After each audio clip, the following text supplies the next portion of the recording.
সুপ্রিয় দর্শক, আসসালামু আলাইকুম। এআরপি বার্তা চ্যানেলের পক্ষ থেকে আপনাদের সকলকে স্বাগতম। দেশ এবং দেশের বাইরে থেকে যারা এই মুহূর্তে এই ভিডিওটি দেখছেন তাদের সকলকে আন্তরিক ধন্যবাদ ও শুভেচ্ছা।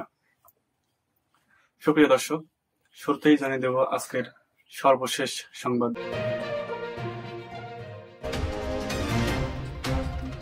আগামী 14 অক্টোবর মামুনুল হকের বিরুদ্ধে ধর্ষণ মামলার চূড়ান্ত রায় প্রকাশ। নারায়ণগঞ্জ নারী ও শিশু নির্যাতন দমন ট্রাইব্যুনালে যুক্তিতর্ক উপস্থাপন শেষে সিনিয়র জেলা ও দায়রা জজ জেসমিন আরা বেগম মামলার রায়ের দিন ধার্য করেছেন। এই মামলার 40 জন সাক্ষীর মধ্যে 26 জনের সাক্ষ্য গ্রহণ করা হয়েছে। নারায়ণগঞ্জের সোনারগাঁ থানায় করা ধর্ষণ মামলায় বাংলাদেশ খেলাফত মজলিসের মহাসচিব মাওলানা মোহাম্মদ মামুনুল হকের বিরুদ্ধে সাক্ষী সমাপ্ত হয়েছে। সেই সঙ্গে যুক্তিতর্ক উপস্থাপন শেষে 14 অক্টোবর মামলার রায়ের দিন ধার্য করেছেন আদালত। এর আগে 2021 সালের 3 এপ্রিল নারায়ণগঞ্জের সোনারগাঁয়ে রয়্যাল রিসোর্টে এক নারীর সঙ্গে অবস্থান করেছিলেন মামুনুল হক। ওই সময় স্থানীয় আওয়ামী লীগের নেতাকর্মীরা এসে তাকে ঘেরাও করেন। পরে স্থানীয় হেফাজতের নেতাকর্মী ও সমর্থকরা এসে রিসোর্টে ভাঙচুর করেন এবং তাকে ছিনিয়ে নিয়ে যান।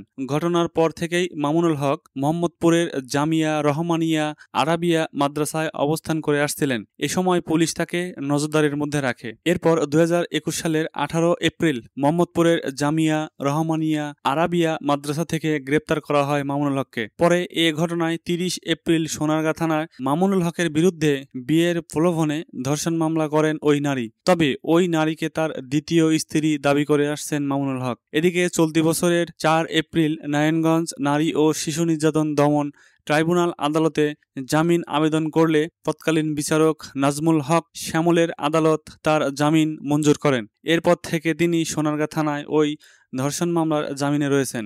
আসামি পক্ষের আইনজীবী অ্যাডভোকেট AKM ওমর ফারুক নয়ন বলেন, মামলার ধার্য তারিখ অনুযায়ী মামুনুল হক আদালতে উপস্থিত হয়েছিলেন, কিন্তু গত কয়েক তারিখের মতো এবারেও তার বিরুদ্ধে আর কেউ সাক্ষী দিতে আসেনি, যার পরিপ্রেক্ষিতে আমরা আদালতে সাক্ষী সমাপ্ত করে যুক্তিতর্ক উপস্থাপনের আবেদন করি।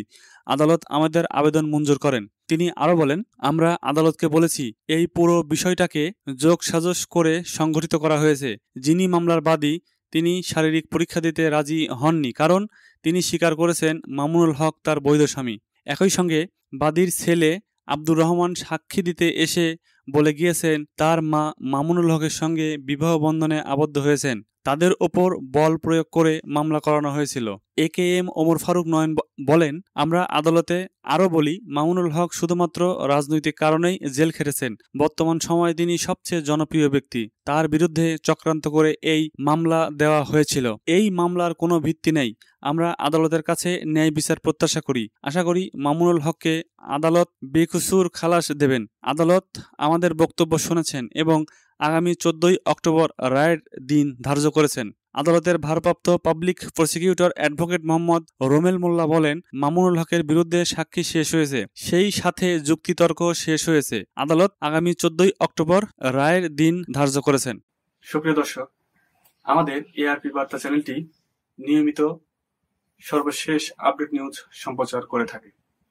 নিয়মিত আপডেট নিউজ পেতে আমাদের চ্যানেলটিকে সাবস্ক্রাইব করার অনুরোধ থাকলো এবং পাশেই থাকবেন।